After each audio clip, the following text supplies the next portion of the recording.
Hi, everybody. Welcome back. We are here for another one of your questions about work. And this week, we are talking about ways to give back. Last week, we hosted, our fund did an event for the tech community that was about learning how to be more effective in giving back.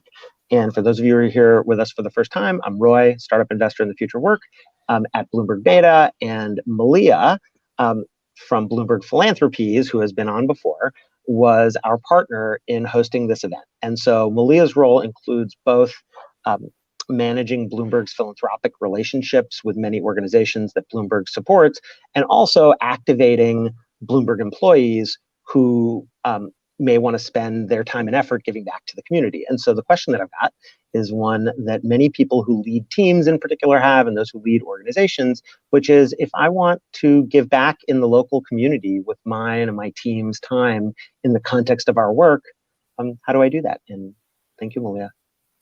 Great. Thanks, Roy. I'm so happy to be on this program again. I was going to say show, but I don't know. Whatever it is, this thing. We don't have words for these things anymore. This. It's just a discussion. We're here. Yeah, I was going to say that, for most larger companies, they have what's called a corporate social responsibility group. So they have individuals dedicated to, like you described my job, engaging employees in meaningful volunteer opportunities, where they live locally. If they don't, there's usually someone else in an HR capacity who kind of fills that role. So I think that that's sort of the first step, is finding out who. If your company has that. Exactly. If your company has it. If they don't, then find out who kind of is interested in helping you get that going. Because I think all companies want to do this. They just might not have the structure. Totally. And then sometimes there's like safety in numbers. Another thing that larger companies have are these employee resource groups. So if you have a group of colleagues, maybe they're not on your team, but you've met them and you're all interested in homelessness or the environment or women's issues, that's another way to sort of gather people around an issue and bring that to your, CSR folks to say, hey, we want to give back. This is the cause that we care about. And let's say that you are the person in some organization who is tasked with figuring out what those employees should do, and there isn't a resource group gathered around an issue. You're really starting from scratch, if you will. How do you start? Or you're a small team, you're a startup. What's a good way to get started on figuring out what a good thing is to do with people's time? I think the first thing is the issue. So, what do you care about? I think a lot of times people. So especially locally, something that's really important is food. I mean, globally, yes, but locally, food insecurity, hunger relief is something that you can easily be a part of as a team or as an individual. There are many of these, large food banks, but also smaller ones, which the larger ones feed into. And you can get together and you can volunteer, as a team or again, as an individual to pack these goods. So if that was something that your group was interested in, that's very easy. There's an organization called Feeding America, and it lists all these food banks across the US. They also list the local ones that maybe aren't part of their national group. Oh, cool. So it's a great resource. You can also call your local food bank and see, again, if you don't want to be at a big one, is there a smaller one in your community that you can support? Yeah, and one of the trade-offs that I've seen, and I'm curious if you agree with this, is a lot of times you hear, and by the way, for people walking by, I'm here in the Bloomberg office in New York, so we got real hallway chatter. Actual hallway chatter, kind of crazy. It's like the old times are back.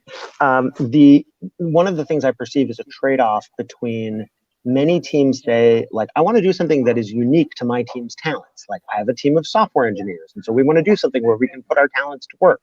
And my sense is that there's a trade-off between how specific you want to be about what you might spend your time doing and how much work you'll have to do to put it together. Meaning, the more you want to be particular, the less there's likely to be some off-the-shelf kind of solution that's available to you. Is that the right way to think about it? Yeah, that's definitely right. We actually just wrote a blog with some of our engineers in the San Francisco office about a project that they did.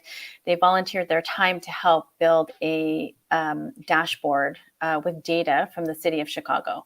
And it was about, it focused on the city's hiring practices and whether or not they were equitable from a race, ethnicity, gender, and age point of view. So that was something that they were really excited about participating in because it used their skills, as you're saying.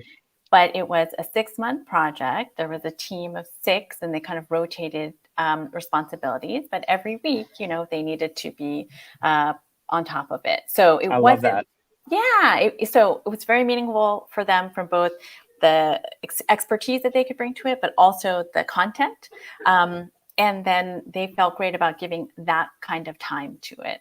So it really depends on if it's something, if you want to do a one-time feel good or a sustained kind of feel good. And in addition to feeling good, there's real value provided by human beings showing up and putting in the work. I mean, we see lots of volunteer opportunities that are like that, and some organizations that depend on them. I mean, I think in San Francisco about organizations like 826 Valencia that may depend on people showing up as volunteers to help coach kids on writing. And so, a little bit of homework goes a long way.